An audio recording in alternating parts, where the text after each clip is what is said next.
मध्य प्रदेश सभाका ज्येष्ठ सदस्य गोविंद बहादुर नेउपाने पद तथा गोपनीयताको शपथ लेने छ। बृहस्पति दिन प्रदेश प्रमुख हरिशंकर मिश्र 71 वर्षक नेउपाने के पद तथा गोपनीयता शपथ करौलेने छ।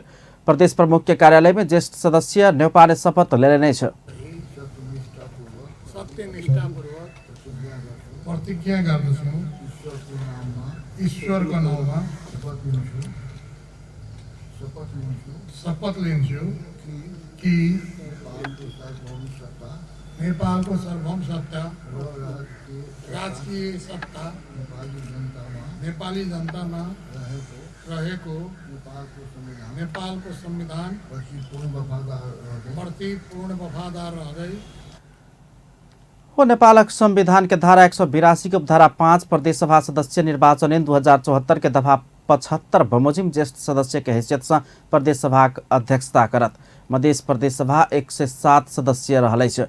आव शुक्र दिन प्रदेश सभामुख के हैसियत में नेउपाने और 106 सदस्य के पद तथा गोपनीयता शपथ ग्रहण करौता।